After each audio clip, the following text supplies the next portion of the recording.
I had a client that called me up one morning and said, "I'm moving out of my apartment. This place is no good." The apartment manager had called him up about a noise complaint, and I guess he was causing a bit of commotion, and the neighbor wasn't too pleased. "Well, I'm done with this place. The manager's no good, the people are no good, this place is no good." A few days after our conversation, I followed up. "Oh, I'm not going to move anymore. I was just upset." Whenever we encounter an uncomfortable situation, how quickly do we resort to all or nothing thinking? It's either good or it's bad. It was going good, but then one thing shakes the foundation, and now it's all bad. Some common words that you'll hear are always, never, ever, forever, best, worst, perfect, failure.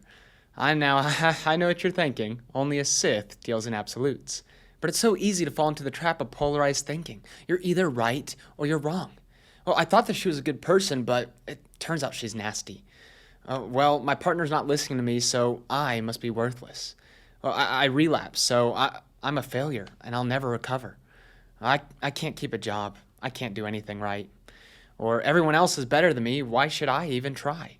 Clearly, this thinking can be detrimental to your self-esteem. So how do you break the habit of all or nothing thinking?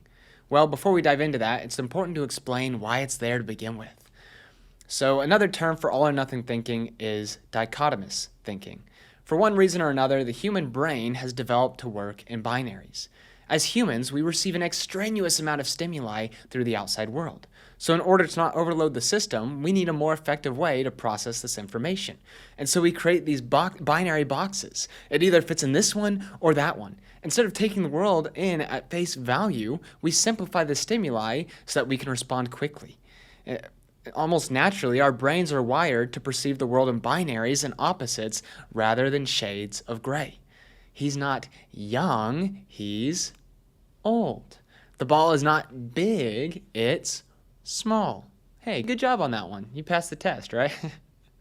Now you consider archaic survival, and people had to make decisions very quickly because their lives depended on it.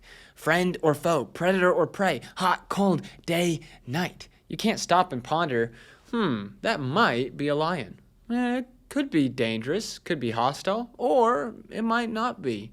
What is a lion anyway?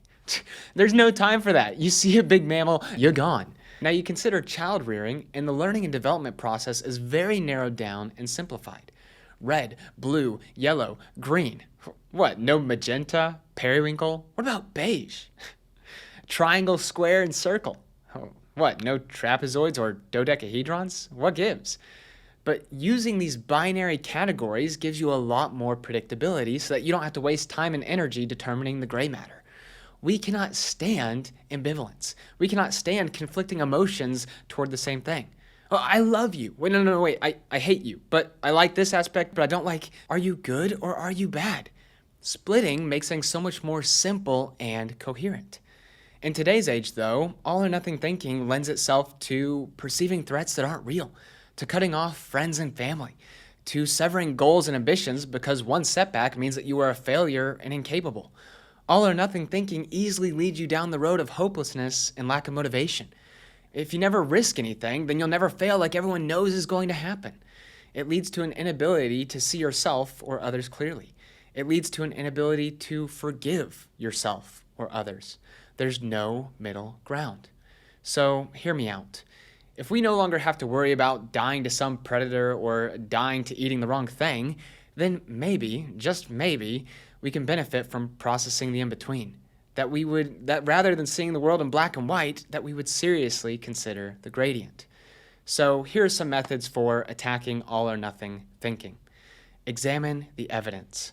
And we're not here to read the critic's review of the movie. What actually happened?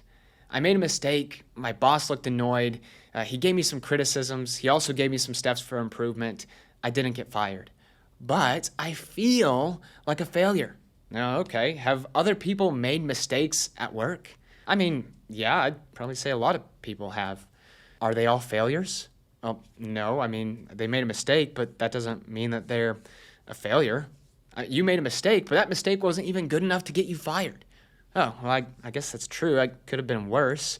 I mean, I guess I'm not that much of a failure. Or maybe I relapsed. I mean, this is a major setback. I've reset my sobriety streak. Well, man, I feel like a screw-up. I feel like I'll never recover. Okay, well then let me tell you this. Did you know that 40 to 60% of people who engage in treatment for substance use disorders relapse? Do you not think that some of the people who relapse later go on to recover and kick the addiction? Yes, this is a setback, but does that mean that you'll never recover? Instead of treating this as black and white, it helps to view life on a spectrum. Am I the biggest failure in the world? Have other people made a mistake and still recovered? Yes, I made a mistake, but maybe it could have been worse. I mean, I'm still alive, so I clearly didn't mess up that badly. Yes, this is a setback, but I can still recover. Now, another technique is considering others' point of view.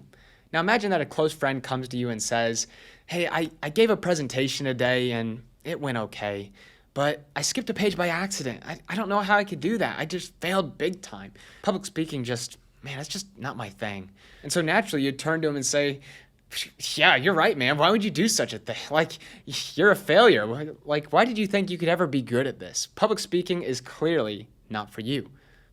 Of course not. Of course you wouldn't say that. You'd turn to him and say, dang, man, that sucks, bruh. But, I mean, at least you had the courage to get up and try. I mean, I'm sure you made some great points. Too bad you weren't able to share the whole thing. I'm sure it would have been epic. But you might not be good at public speaking yet, but I guarantee you won't make the same mistake in the future. You're bringing the conversation back to the gray area. A little bit of good, a little bit of bad, and keep trying. Now, the last thing that I'll leave you with is all or nothing thinking is just an opinion. I'm a failure. What? Says who? Says you? That's your opinion. Is there an objective measurement for a failure? What determines a good or bad human being? Are you the one to decide who is good and who is bad? I mean, you can label yourself all you like, but it doesn't mean it's true. Greetings, my name is Failure, and I'm not good at anything. All right, if you say so. All or nothing thinking is the worst ever, but it doesn't have to stay that way. Instead of being stuck in a fixed world of blame and insecurity, you can control your narrative and remove the extremes through a more balanced approach. If you apply a more balanced frame to your life, you won't be constantly jolting from one ditch to another, and you'll be able to see your life more clearly. So if you enjoyed this conversation, leave a comment down below, or if you hated it and think that I'm a worthless loser forever, let me know your thoughts. I won't cry, I promise. Anyways, always remember, change your thoughts, change your life, and I'll see you next week.